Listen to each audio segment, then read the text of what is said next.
Roh kekasih yang dikhianati. Dalam bisikan-bisikan malam yang sunyi, di mana bayangan menari di bawah cahaya bulan yang keperakan, terhampar kisah cinta yang berubah menjadi kesedihan. Tentang hati yang hancur dan jiwa yang ditinggalkan. Ini adalah ratapan Elara, roh yang terikat pada alam duniawi oleh rantai pengkhianatan. Dahulu kala, Elara adalah lambang kegembiraan.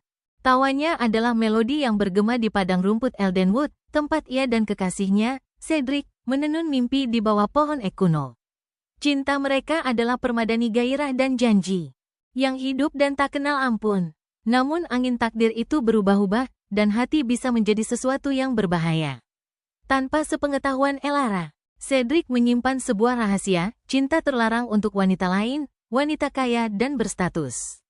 Saat bulan purnama menjulang tinggi, memancarkan cahayanya ke tanah, Cedric membuat pilihannya. Di saat lemah, ia mengkhianati Elara, menghancurkan kepercayaannya dan melemparkan hatinya ke jurang keputusasaan. Bumi seakan berduka saat ia berlutut, tangisannya ditelan malam. Di saat-saat terakhirnya, Elara mencarinya, berharap mendapat penjelasan, secercah penyesalan.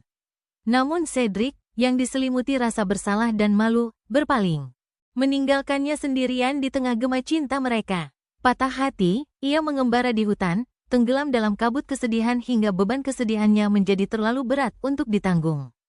Di bawah pohon ek tua tempat mereka pernah mengukir inisial mereka, roh Elara menghilang, hatinya selamanya terikat pada tempat pengkhianatannya.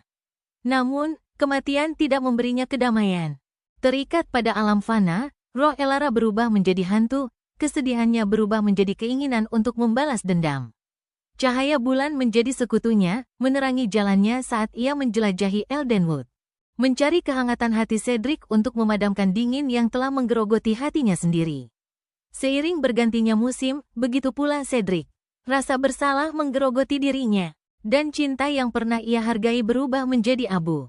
Ia mencari pelipur lara dalam pelukan wanita yang telah mencuri hatinya, tetapi setiap pelukan terasa hampa. Dihantui oleh bayangan Elara, ia mulai melihatnya di mana-mana, dalam gemerisik dedaunan, dalam bisikan angin, dalam hawa dingin yang merayapi tulang-tulangnya. Setiap malam, ia memimpikannya. Matanya dipenuhi kesedihan dan pengkhianatan, suaranya merupakan gema menghantui dari apa yang pernah terjadi. Didorong oleh kebutuhan yang tak terpuaskan untuk penutupan. Cedric kembali ke pohon ek tua, tempat pertemuan terakhir mereka. Bulan tergantung berat di langit, memancarkan cahaya halus di atas tanah lapang. Saat ia berlutut di depan pohon, ia memanggil Elara. Suaranya bergetar karena penyesalan. Pada saat itu, udara menjadi sunyi, dan bayangan semakin dalam.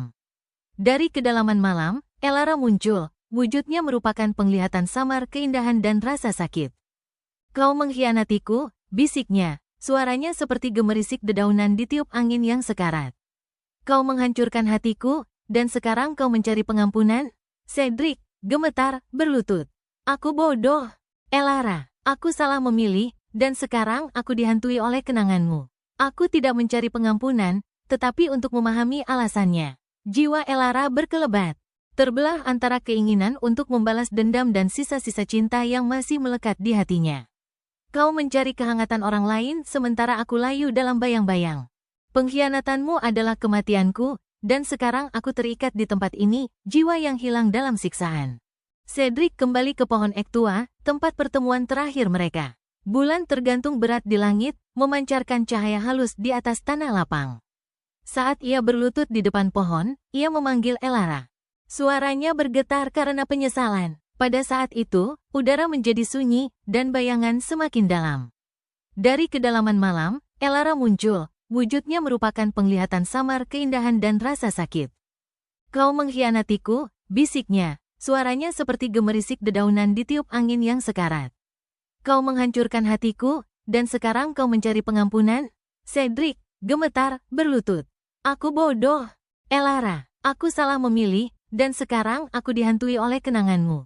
Aku tidak mencari pengampunan, tetapi untuk memahami alasannya." Jiwa Elara berkelebat, terbelah antara keinginan untuk membalas dendam dan sisa-sisa cinta yang masih melekat di hatinya. "Kau mencari kehangatan orang lain sementara aku layu dalam bayang-bayang. Pengkhianatanmu adalah kematianku, dan sekarang aku terikat di tempat ini, jiwa yang hilang dalam siksaan." Pada saat itu, Cedric menyadari beratnya tindakannya. Aku akan menanggung beban ini sampai napas terakhirku, dia bersumpah. Aku akan menghormati kenanganmu, dan aku akan menyebut namamu sampai akhir hayatku. Sosok Elara berkilauan, terperangkap di antara dunia orang hidup dan alam orang mati. Mungkin, dalam kenanganmu, aku bisa menemukan kedamaian, jawabnya, suaranya melembut. Tetapi ketahuilah ini, cinta, setelah dikhianati, meninggalkan bekas luka yang tak dapat dihapus oleh waktu. Dengan tatapan terakhir yang bertahan, Elara mulai memudar, jiwanya terangkat ke langit malam. Tempat bintang-bintang berkelap-kelip seperti air mata. Cedric memperhatikan, hatinya berat karena penyesalan, tetapi juga dengan tekad yang baru ditemukan. Dia akan hidup untuknya, membawa kenangannya sebagai mercusuar cahaya dalam kegelapan, sebuah bukti cinta yang, meskipun dikhianati, pernah bersinar terang. Maka, kisah Elara, kekasih yang dikhianati, menjadi legenda yang dibisikkan sepanjang masa, pengingat bahwa cinta, meskipun rapuh, adalah kekuatan yang melampaui bahkan kematian, meninggalkan gema yang bergema sepanjang waktu.